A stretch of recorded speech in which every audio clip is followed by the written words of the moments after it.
നമ്മൾ ഇന്നലെ മാധ്യമങ്ങളൊക്കെ റിപ്പോർട്ട് ചെയ്തല്ലോ, നിങ്ങളെല്ലാവരും റിപ്പോർട്ട് ചെയ്തു. സേഫ് ഡ്രിങ്കിങ് വാട്ടറിന്റെ കാര്യത്തിൽ ഏറ്റവും കൂടുതൽ സ്കേർസിറ്റി അനുഭവിക്കുന്ന സംസ്ഥാനമായിട്ട് കേരളം മാറിയിരിക്കുക. ശുദ്ധജല ദുർലഭത ഏറ്റവും കൂടുതൽ നിൽക്കുന്ന സംസ്ഥാനമായിട്ട് കേരളം മാറിയിരിക്കുകയാണ്. കേരളം ഹൈജീനിന്റെ കാര്യത്തിൽ, ഹെൽത്തിന്റെ കാര്യത്തിൽ, ആരോഗ്യ മേഖലയുടെ കാര്യത്തിൽ ഒന്നാം സ്ഥാനത്ത് നിൽക്കുന്ന സംസ്ഥാനമാണെന്നാണ് നമ്മൾ ഇത്രയും കാലം അഭിമാനിച്ചിരുന്നത്. ആ സംസ്ഥാനത്ത് കുടിക്കാനുള്ള വെള്ളം പോലും സുരക്ഷിതമായിട്ടുള്ള കുടിക്കാനുള്ള വെള്ളം, ആ കുടിക്കാനുള്ള വെള്ളം ലഭ്യമാക്കാൻ കഴിയാത്തതിന്റെ പേരിലാണ് ഷിഗല്ല പോലെയുള്ള അസുഖങ്ങൾ പടർന്നു പിടിക്കുന്നത്. മലേറിയ തിരിച്ചു വരുന്നു എന്ന് പറയുന്നു. പകർച്ചവ്യാധികൾ ഓരോ വർഷവും വർദ്ധിച്ചു വരുന്നു. ഇതിന് പരിഹാരം കണ്ടെത്താതെ, ഇതിനുള്ള മാർഗങ്ങളില്ലാതെ 895 കോടി രൂപ പ്രഖ്യാപിച്ചത് കൊണ്ട് എന്തെങ്കിലും കാര്യമുണ്ടോ? പിന്നെ നമ്മുടെ മുഖ്യമന്ത്രി ഈ വേൾഡ് കപ്പിന്റെ അവസരത്തിൽ ഒരു ഫുട്ബോൾ സ്റ്റേഡിയം പ്രഖ്യാപിച്ചു. എനിക്ക് തോന്നുന്നു ബാലഗോപാൽ കഴിഞ്ഞ പ്രഖ്യാപിച്ച കണ്ണൂരിലെ സ്റ്റേഡിയത്തിൽ ഇപ്പോൾ കളി നടക്കുന്നുണ്ടെന്നാണ്. വേൾഡ് കപ്പ് ബാലഗോപാലും കഴിഞ്ഞ പ്രഖ്യാപിച്ചതാ വേൾഡ് കപ്പിന് പറ്റുന്ന വിധത്തിലുള്ള ഒരു ഫുട്ബോൾ സ്റ്റേഡിയം. അപ്പൊ ഈ പ്രഖ്യാപനങ്ങൾ ഓരോ ധനകാര്യമന്ത്രിമാർ ഓരോ ബജറ്റ് വരുമ്പോൾ ഇതുപോലെയുള്ള വലിയ പ്രഖ്യാപനങ്ങൾ നടത്തുക, അത് കഴിഞ്ഞിട്ട് ആ പ്രഖ്യാപനവുമായിട്ട് ഒരു തരത്തിലുള്ള ബന്ധമില്ലാത്ത കാര്യങ്ങൾ നടക്കുക. ഇന്നിപ്പോ കേരളത്തെ അന്താരാഷ്ട്ര നോളജ് സിറ്റി, നോളജ് വാലി, പുതിയ പേരുകളാണ്. Knowledge Valley, global hub. നമ്മുടെ ബിന്ദു ടീച്ചർ കേരളത്തിലെ സർവകലാശാലകളെ മികവിന്റെ കേന്ദ്രങ്ങളായിട്ട് മാറ്റുമെന്ന് പറഞ്ഞതാണ്. പക്ഷേ ബിന്ദു ടീച്ചറുടെ മികവിന്റെ കേന്ദ്രങ്ങൾ കാരണം കേരളത്തിലെ കുട്ടികൾ മുഴുവൻ നാടുവിടുക, പഠിക്കാൻ വേണ്ടി പുറത്തേക്ക്. ഇതാണ് ഈ ബജറ്റ് പ്രഖ്യാപനവും അത് കഴിഞ്ഞിട്ടുള്ള പ്രാവർത്തികമാകുന്ന കാര്യവും. ഇത് രണ്ടും തമ്മിലുള്ള ഒരു തരത്തിലുള്ള ബന്ധവുമില്ലാത്ത സ്ഥിതി, ആ സ്ഥിതിയാണ് വരുന്നത്. VPG റാംജിയുടെ കാര്യത്തിൽ കേന്ദ്ര സർക്കാർ ചെയ്തിട്ടുള്ളത് തൊഴിൽ ദിവസങ്ങളുടെ എണ്ണം വർദ്ധിപ്പിച്ചു, 150 ദിവസമാക്കി, കൂലി വർദ്ധിപ്പിച്ചു.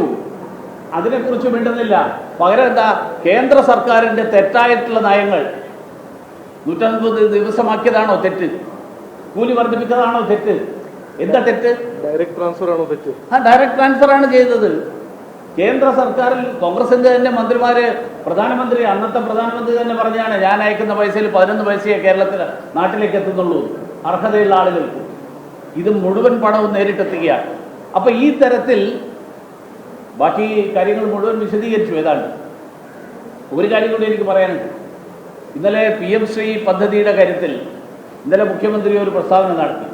മുഖ്യമന്ത്രി പറഞ്ഞത്, മുൻ സംസ്ഥാന സർക്കാർ കേന്ദ്ര സർക്കാരുമായിട്ട് പദ്ധതിക്ക് വേണ്ടിയിട്ടുള്ള ധാരണാപത്രം ഒപ്പുവെച്ചതിനെ തുടർന്ന് ആ ധാരണാപത്രത്തിൽ ഒപ്പുവെച്ചത് കൊണ്ട് PM ശ്രീ പദ്ധതിയിൽ തുടരേണ്ടി വരുമെങ്കിലും കേന്ദ്ര സർക്കാരിൻ്റെ ഇടപെടൽ അനുവദിക്കില്ല, സ്കൂളുകളുടെ തെരഞ്ഞെടുപ്പിൽ അനുവദിക്കില്ല. സ്കൂളുകളുടെ തെരഞ്ഞെടുപ്പൊന്നും കേന്ദ്ര സർക്കാരല്ല നടത്തുന്നത്. മുഖ്യമന്ത്രി അത്രയെങ്കിലും മനസ്സിലാക്കണമായിരുന്നു. സ്കൂളുകളുടെ തെരഞ്ഞെടുപ്പ് പൂർണ്ണമായും സംസ്ഥാനത്തിന്റെ ചുമതലയാണ്.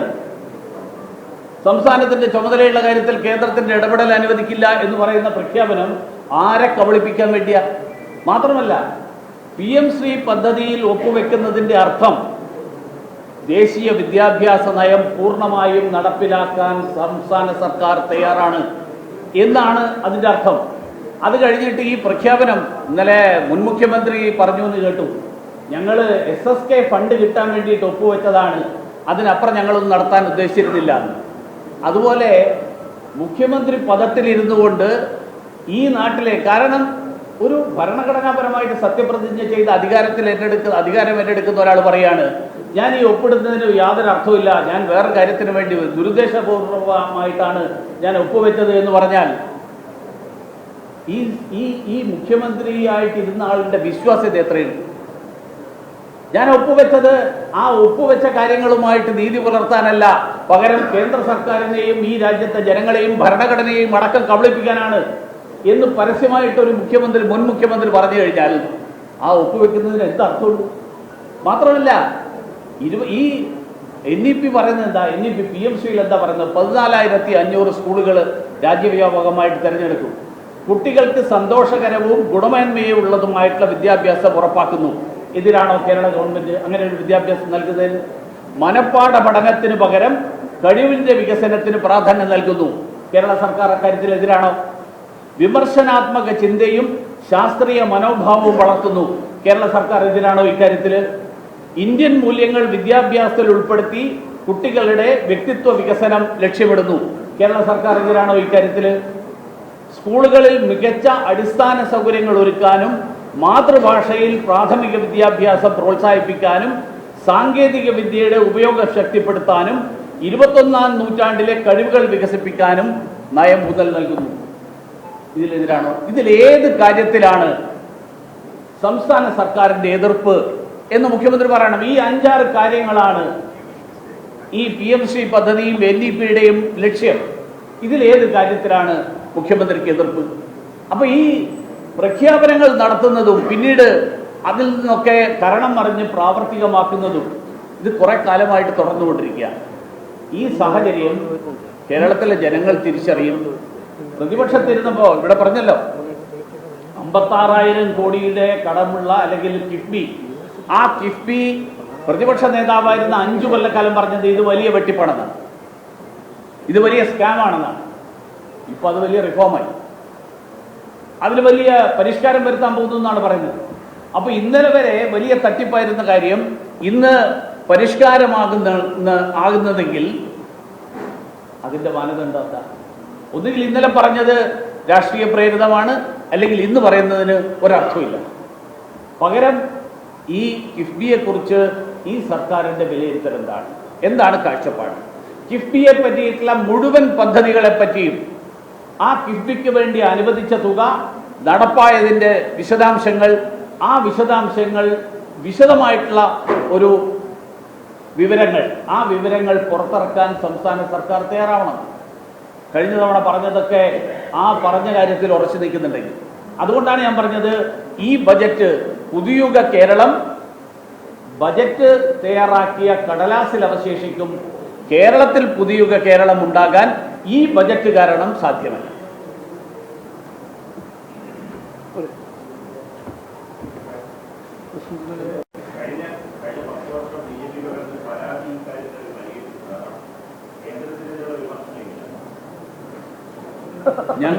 ഞങ്ങളുടെ പരാതി കേന്ദ്രത്തിനെ വിമർശിക്കുന്നു എന്നുള്ളതിൽ ഞങ്ങൾക്ക് പരാതിയില്ലായിരുന്നു.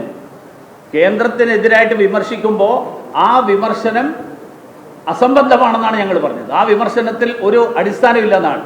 ഈ തവണയും കേന്ദ്രത്തിൽ നിന്ന് കേന്ദ്രത്തിന്റെ ഫണ്ട് കുറഞ്ഞത് കാരണം 20,500 കോടി രൂപ ഞങ്ങളുടെ റിസോഴ്സസിൽ കുറവ് വരികയാണെന്നാണ് മുഖ്യമന്ത്രി പറഞ്ഞത്. അത് വിമർശനമല്ലേ? അതിന്റെ വസ്തുത എന്താ? 20,500 കോടി അവിടെ കിട്ടുമ്പോൾ 25,000 കോടി രൂപ പിരിച്ചെടുക്കാനുള്ളത് പിരിച്ചെടുക്കാതെ കുടിശ്ശികയായിട്ട് വെക്കുന്നു. വരുമാനം കമ്മിയാണ്. മാത്രമല്ല കേന്ദ്ര പദ്ധതികൾ, ആ പദ്ധതികൾ ഒന്നും തന്നെ സ്വീകരിക്കാതെ 25,000 തൊട്ട് 30,000 കോടി രൂപ വരെ നഷ്ടപ്പെടുത്തുകയാണ് ഈ ബജറ്റ്. വിവിധ മേഖലകളിൽ കേന്ദ്ര സർക്കാർ പ്രഖ്യാപിച്ചിട്ടുള്ള നിരവധി കേന്ദ്ര പദ്ധതികൾ, ആ കേന്ദ്ര പദ്ധതികൾ സംസ്ഥാനം നടപ്പിലാക്കാൻ തീരുമാനമെടുത്തിരുന്നുവെങ്കിൽ ആ വഴിയിൽ 25,000 തൊട്ട് 30,000 വരെ കോടി രൂപ സംസ്ഥാന സർക്കാരിന് കിട്ടുമായിരുന്നു. സമുദ്രമേഖലയുടെ വികസനം, റോഡുകളുടെ വികസനം, PM ആയുഷ്മാൻ, പ്രധാനമന്ത്രി ആവാസ് യോജന, ഇതെല്ലാം ഇതാണ്.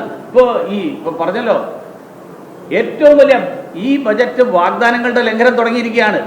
5 ഇന്ദിരാ ഗ്യാരണ്ടി എന്ന് പറയുന്ന ഗ്യാരണ്ടിയിൽ 3 ഇപ്പൊ തന്നെ ലംഘിച്ചു. ഉമ്മൻചാണ്ടി ആരോഗ്യ ഇൻഷുറൻസ് എന്ന് പറയുന്നത് ഒരു കുടുംബത്തിന് 25 ലക്ഷം കൊടുക്കുന്നാണ് പറഞ്ഞിരുന്നത്. കേരളത്തിലെ 90 ലക്ഷം കുടുംബങ്ങൾക്ക് വേണ്ടിയിട്ട് ആകെ വകയിരുത്തിയിരിക്കുന്നത് 10 കോടിയാണ്. എന്ന് പറഞ്ഞാൽ ഒരു കുടുംബത്തിന് 11 പൈസ, 11 പൈസ. ഇതിനേക്കാൾ എന്ന് പറഞ്ഞാൽ ആദ്യത്തെ ബജറ്റ് വരുമ്പോൾ തന്നെ 3 ലംഘിച്ചിട്ടുണ്ടെങ്കിൽ അടുത്ത 2 കൊല്ലം കഴിയുമ്പോൾ ബാക്കിയുള്ള 2 സ്ഥിതി എന്താവും എന്നറിയാം. DA അരിയറിൽ കൊടുക്കാൻ ഒരു തീരുമാനമില്ല. ക്ഷേമ പെൻഷൻ 3000 രൂപ കൂട്ടുമെന്ന് പറഞ്ഞതിനെ കുറിച്ച് ഒരു പ്രഖ്യാപനമില്ല. പക്ഷേ 100 കോടി തിയേറ്റർ പണിയാനുണ്ട്, ഫുട്ബോൾ സ്റ്റേഡിയം പണിയാനുമുണ്ട്.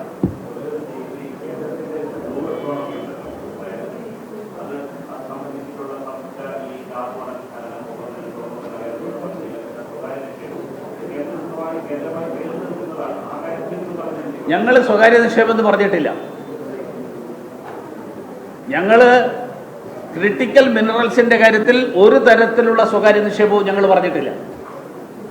അതുകൊണ്ട് ഈ പറഞ്ഞ പ്രഖ്യാപനങ്ങൾ ക്രിട്ടിക്കൽ മിനറൽസ് മൈനിങ്ങിലുണ്ട്, പക്ഷേ ക്രിട്ടിക്കൽ മിനറൽസിൽ പാർലമെന്റിൽ എനിക്ക് ഓർമ്മയുണ്ട്, രാജീവ്ജി ഞാനും ഞങ്ങൾ രണ്ടുപേരും രാജ്യസഭയിൽ ഇരുന്ന കാലത്താണ് ഈ ബില്ല് പാസ്സായത്.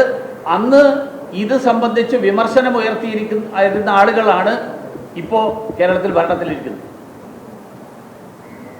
അതുകൊണ്ട് ക്രിട്ടിക്കൽ മിനറൽസ് ഞങ്ങൾ ഒരു തരത്തിലും ഇന്ത്യയെ സംബന്ധിച്ചിടത്തോളം ഏറ്റവും പ്രാധാന്യമുള്ള ഒരു മേഖലയാണത്. ആ മേഖലയിൽ അത് സർക്കാരിൻ്റെ ഉടമസ്ഥത, ആ ഉടമസ്ഥതയിൽ ഒരു തരത്തിലുള്ള വിട്ടുവീഴ്ചയും ഞങ്ങൾ ചെയ്യാൻ തയ്യാറായിട്ടില്ല.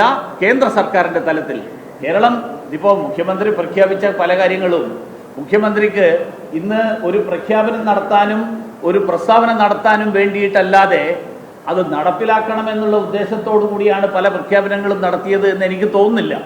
അതുകൊണ്ട് ഇതിൽ ഏതൊക്കെയാണ് വാസ്തവത്തിൽ അവർ നടപ്പിലാക്കാൻ ഉദ്ദേശിക്കുന്നത്, ഏതൊക്കെയാണ് ബജറ്റിൽ പ്രസംഗത്തിന് വേണ്ടി മാത്രം, കയ്യടിക്ക് വേണ്ടി മാത്രം ഉണ്ടാക്കിയിരിക്കുന്നത് എന്നുള്ളത് വരും ദിവസങ്ങളിൽ നമുക്ക് തിരിച്ചറിയാൻ പറ്റും. അതപ്പോൾ നമുക്കറിയാം അതിനെക്കുറിച്ച് ബാക്കി കാര്യങ്ങൾ.